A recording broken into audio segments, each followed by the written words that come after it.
and welcome to the Sportscast, March 14th, 2018. March 14th is a day that I've been waiting for the past month or two. I'm a big NFL fan. I've become more of an NFL fan the past couple years than ever. It might be going like way above soccer, maybe a little bit. But I've been looking at March 14th. Free agency begins today. Teams could decide who to sign. They can sign the person today.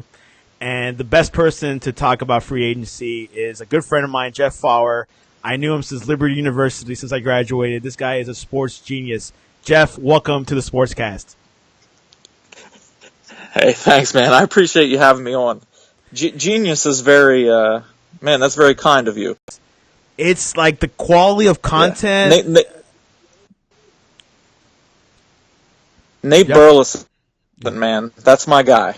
Oh, really? Oh. Nate Burleson is my favorite, absolutely, by a mile. He's my favorite of anyone out there, absolutely. Man, so let's get into business here. The biggest trade, or actually the biggest signing of this offseason free agency period was Kirk Cousins to the Vikings. Jeff, what do you think about that move? Yeah, I mean, I like it as long as the Vikings stay true to who they are. Sorry. It's okay. Yeah, so I like it as long as the Vikings. Give me 1 second here, man. I made Keenum look great throughout the season last year, but I think we all know, he is what he is. He's an average quarterback. I don't know that Cousins is great. I think he'll be an upgrade, and I think he'll do well for them. But I still think, hopefully Dalvin Cook comes back healthy. I think the Vikings should still lean on him a bit, lead with the running game. But they have great weapons. Rudolph is an above-average tight end. Thielen is a nice receiver. Diggs, I'm telling you, man, I think he's one of those guys that if you give him opportunity, he's going to be one of those big-name receivers. I think he might be, I don't know, I don't want to exaggerate and say top 10, but I think he's right there if he gets the opportunities. And I think Cousins will give him that opportunity to shine a bit.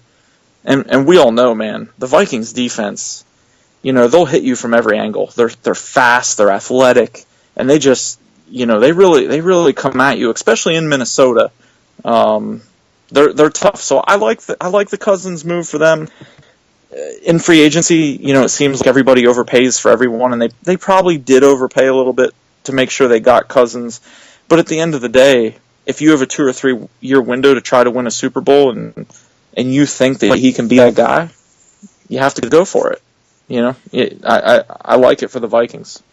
You think Case Keenum was a good quarterback, or do you think Minnesota made him a good quarterback? Yeah, I mean, I don't want to bash Keenum. I think he's a good dude, and he had a nice season. But I do think the Vikings really put him in a spot to, make simple reads, and they really simplified the offense for him. And I also think the Vikings weren't afraid to win ugly. They won a lot of games that their defense and special teams really carried them, and the offense just kind of made a few big plays to do just enough. And there's nothing wrong with that. I just don't know that you can win a Super Bowl that way. And I think right now, he's a special talent, and I don't think we've seen the best of him yet. So I really think he's going to be a guy that just keeps getting better. And, I think the Vikings did a lot of things to make Keenum probably look better than he really is. But I also think he's probably a slightly better than average quarterback, too. And Case Keenum is heading to the Broncos. How will the Broncos look since their Super Bowl run? Malik Jackson's not there anymore. Danny Trevathan's not there anymore. Now Talib's not there. TJ Ward left last year. I think their defense is still going to be really good. I don't think the defense is going to be the problem. But, since John Elway's been there, if you look at his last 5 or 6 drafts, they've got very little on the offensive side of the ball. On offense, for whatever reason, he's just really struggled to add talent. He's on defense. They've done fine. They keep retooling. They keep finding pass rushers. They keep finding corners. But on offense, I mean, when you really look at it, their offensive line has been a mess for the last 2 or 3 years. But I still don't see an offense that's going to be. Their offense is still going to struggle. It is what it is. Their defense is still going to have to carry them. Broncos are going to look interesting, I think better than the other quarterbacks, as you mentioned. But you're right, they are losing some defense people, and you got to spend a little bit more. The Browns, they got Tyrod Taylor. Do you think they're getting Barkley for the draft? I think this is where I tend to disagree with the general public. So a lot of people looked at that move and they said, that means they're going to take Barkley 1. I don't believe that. I think that John Dorsey, the Kansas City connection, he used to be there. He doesn't, his philosophy is you don't play a rookie quarterback year 1 unless it's, extreme circumstances, unless your top 2 guys get hurt or whatever the situation may be. So I think one thing that's getting overlooked is Darnold from USC. He's only going to be 20 years old when he's drafted. I mean, that's young. That's really young. So I don't think Tyrod Taylor changes those plans. I think Tyrod Taylor is the 1-year guy to come in and play year 1 while Darnold grows behind the scenes. So I think Tyrod Taylor will be the starter this year. I think in 2019 you're going to see Darnold start. I think the Browns, in my opinion, the Browns' dream scenario is they still take their quarterback number 1, and then with that 4th pick, they might look to actually trade down a little bit to another team that wants a quarterback. So visualize this a little bit. Depending on who you listen to, some people believe there's 3 or 4 quarterbacks worth taking. The Colts, obviously, unless something's really, truly wrong with Andrew Luck, they're probably going to look to move out of that pick. So somebody's going to trade up with the Colts to get a quarterback. The Giants tried to trade for Patrick Mahomes last year, but got outbid by the Chiefs, so they might take a quarterback at number 2, even though a lot of people aren't talking about that. So if you're in that 4th spot, and there's already been 3 quarterbacks taken, you might have a lot of teams looking to pay a ransom to come up and trade with you to get that last viable quarterback. So I'm not guaranteeing it's going to break down that way. Obviously, there's always surprises and things go haywire in the draft. But I think the Browns would rather take their quarterback 1, sell out the way he plays. I love his off-the-field character. I love that he wants to get better. Every word he says rings true to me. I think he's great. But at the same time, it's a running back rich class. And even though I think a great running back should carry great value, I still think the average NFL team is looking at that and saying, I don't know if I'm willing to take him with the 4th pick after those quarterbacks get taken. Interesting opinion. I like that. It's different from what most people say. Who do you think the Giants will get? I think the Giants are going to find someone to sit behind Eli this year. I do. The Giants are a very well run organization. These last couple years, maybe it hasn't looked that way. But the thing about the Giants is that, when they're good, they win Super Bowls. You know what I mean? It's they beat the Patriots twice, and it didn't happen by accident. I think it'll be similar to the Alex Smith situation last year. I think you'll see the Giants be aggressive. I don't necessarily know who they like. It could be Rosen, it could be Josh Allen, although the reviews on Josh Allen seem to be that he'll either be awesome or terrible, and I don't know enough about him to know which one's true, but I still think quarterback matters so much in the NFL. I mean, I know last year the Eagles won the Super Bowl with their backup, and things like that can happen, but more often than not, you need really good quarterback play to win a Super Bowl. And I think the Giants know that, and I really believe they're they're going to try to find their guy to carry the reins after Eli. And if they are planning to not take a quarterback, they're another team that could sell that pick for a king's ransom and then still get someone they really like a little bit later. Yeah, I think having the second pick is interesting. I've heard getting the quarterback, but once that Tyrod Taylor move, everyone's saying, okay, well now they want Barkley, so Giants should take a quarterback. So we'll see. And then I've been hearing Giants fans that want a running back because they haven't had a real running back in a few years. So we'll see where they go. But I'm really interested in what's going to happen. The biggest trade so far was Alex Smith to the Redskins. Were you happy about that trade as a Chiefs fan, or were you like okay with it, or it had to be done? Yeah, I really think it had to be done. I mean, I'm one of those. I think Patrick Mahomes could have potentially played as a rookie. I really. You can call me a homer or whatever you want, but when I watch Mahomes play, I just see a guy that makes plays. He's going to make some mistakes too.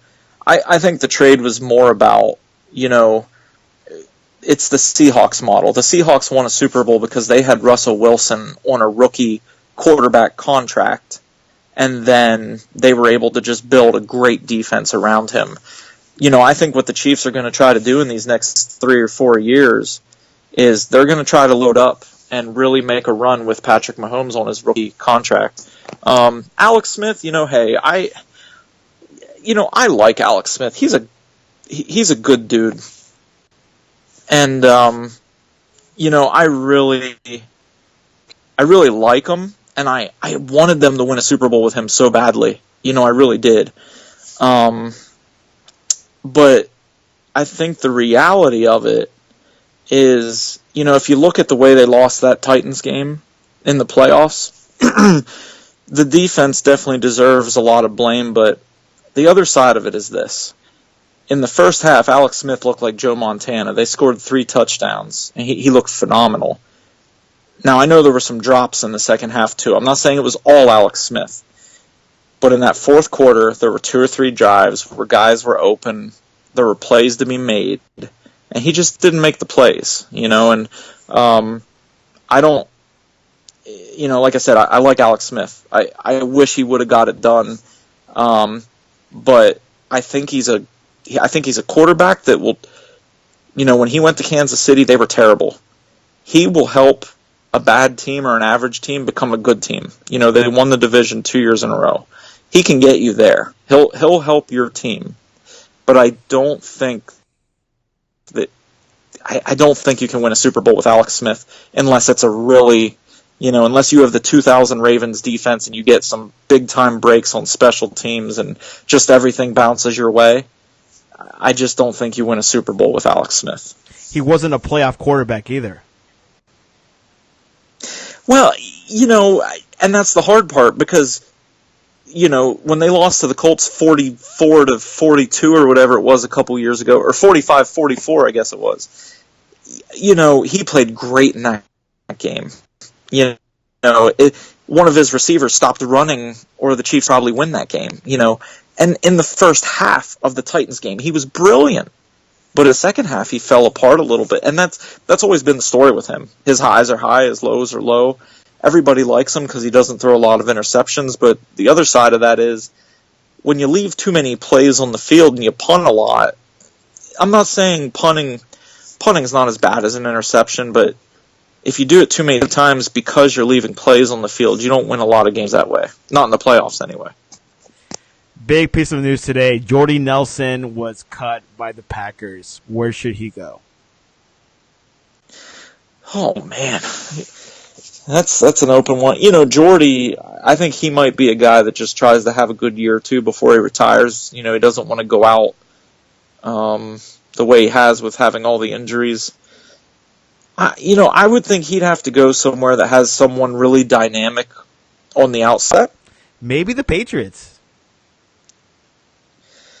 Yeah, they have Brandon Cooks and they have Gronk that takes a lot of attention. I'll say this, where I agree with you is that Jordy Nelson's always going to be where he's supposed to be. And Tom Brady loves guys like that. Brady, I mean, we all know, we've all seen Brady do it 100 times where he throws that 8-yard pass that the defense is in almost perfect position, but he just drops it in the perfect place. And, I mean, yeah, I would think Jordy could fill that role. What I'd be curious about, where does he fit in with the Patriots offense? Assuming Gronk I know Gronk's talked about retirement a little bit. I don't know how serious I take it, but he's coming back. Yeah. So, you have Gronk, you have Cooks. We'll see what happens with Edelman. He should be back. I mean, does Jordy want to take that role, or would he rather? I heard the Raiders are interested in him, which is a little bit of a weird fit, in my opinion, unless they really want to move on from Crabtree, which maybe they do. I don't know, but the Raiders are looking good with Gruden. I guess we'll see. Are you a Gruden fan? Yeah, I am a Gruden fan because I think in all walks of life, you have to be enthusiastic about whatever you do, and I think he brings energy, and that's about it. I mean, they just have not, whether it's the draft or free agents or whatever they've done, they just have not put a good defense together. So I'll be curious to see what he does. Their offense has weapons, but I'll be curious to see what he does on the defensive side of the ball and what McKenzie puts together for him. Any other free agency rumors you've heard or predictions you can make to the Sportscast? Predictions, man. I don't know about that. The guy I'm curious about. Man, I love the Honey Badger, Tyrann Mathieu. I do. I love him, and I know, he's another guy that you just think to yourself, darn it, if the guy could just team pick up, man, I'd take a chance on him all day. I would. I'd put him next to Eric Berry and just let him be a playmaker. I'd love to see that. In terms of, moves I'm curious about, I'm curious how Mo Wilkerson works out for the Packers because he's a guy that when he was motivated looked like Reggie White. When he's not motivated, he was deactivated and wasn't even active on game day. So a 1-year deal to play for the Packers and play with Mike Daniels, that's one that excites me because speculation. Yeah, I think he'll end up there. I think they'll give him a little bit of a chance for a bounce back. I'll tell you what, the other guy that I'm curious about is Ndamukong Suh. I think he still has some football left. I don't know that he's quite the dominant force. Probably be used just for a guy or two that you have a dire need for. And what we're seeing right now is sometimes teams try to buy their way to success, and it almost never works. Speaking of Suh, a team that, jumps out at me a little bit would be someone like the Patriots. Because the Patriots, I don't know how much longer Brady has left. He still looked great last year other than a few blips on the radar. But the Patriots couldn't rush the passer to save their life. Yeah. They need somebody like him. They do. They need someone like him. So that would be a team I could see him going to. The other one would be Atlanta. Atlanta tried to bring in Dontari Poe last year, and it didn't really. I'm not saying Poe was bad, but he wasn't really much of a pass rusher. So I think that would be an interesting fit too. So I'll tell you what, if you need a prediction, if you really need something, I'm going to say Ndamukong Suh ends up with the Falcons. Wow. That's why I invited Jeff. Jeff takes a whole different perspective. Jeff doesn't take the talking points you hear on ESPN or the NFL Network. He'll bring you what he really thinks. We're not being repetitive like the other shows. Yeah, we'll see if it's actually right, though. We'll see if it's actually right. Ready for some random rapid-fire questions? Oh, boy. Can't wait. Absolutely, man. That'll be fun. What does a global entrepreneur mean to you? Global entrepreneur? I would say you have to make at least a few bucks on multiple continents. If you moved to a new city with $100, what would you do? A new city with $100. I'd go to the best, most unique restaurant they could have and at least enjoy the food before I went broke. And how do you have your pancakes? Yeah, it's not bad. Well, Jeff, thanks for coming on to the Sportscast. I'm sure I will have you soon again because the NFL draft is going to happen soon. And it's funny, like most of the free agency news came out yesterday. Today is a little bit slowish. Yeah. But once the draft happens, then you have the teams that let the vets go after they drafted the young replacement. So there will be that second wave that always ends up being a lot of fun. One last question. What is your opinion on Baker Mayfield? And it's nothing to do with him, doing the stupid stuff that he does. Charles Robinson, who's a Yahoo reporter, always does a really nice job. Really good follow on Twitter, just an insightful guy.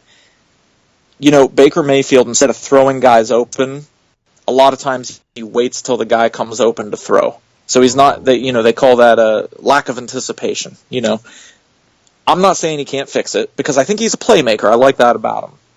But in the NFL, the windows aren't big enough to wait for a guy to come open. So I wouldn't take him in the top 5. But if I was a team in the back half of the first round or early in the second round that really needed a guy, I think that's where I'd feel more comfortable taking him. Do you think he'll be a top 10 pick, top 20 pick? I think he'll still end up being a top 15 pick. Okay. I do, because somebody's going to fall in love with the playmaking and the energy and the football mojo. Somebody's going to fall in love with that and take him in the top 15. I'm sorry, you cut out there for a second. Oh, how can people reach you?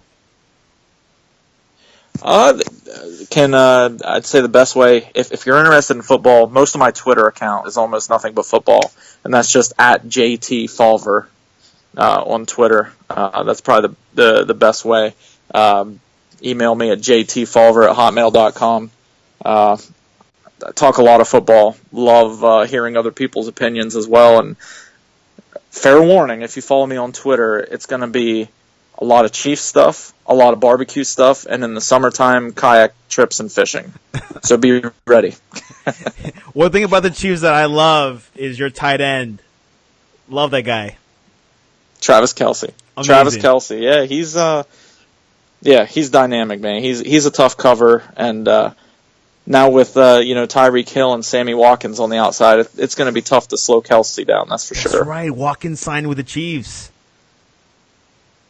That's right. I can't believe we didn't talk about that. That's huge. Yeah. They overpaid him a little bit, but he's only 24 years old. But he's great. He's only 24, and he's incredibly dynamic. And I think he fits with what Patrick Mahomes is going to be the guy that looks. But the Chiefs paid him in a way that assumes that they believe he's a number one receiver day one, and we'll see if that actually pans out or not. We'll see. NFL talk continues in the offseason. Jeff, thanks for coming on to the Sportscast. Hey, thanks for having me. I really appreciate it, and anytime.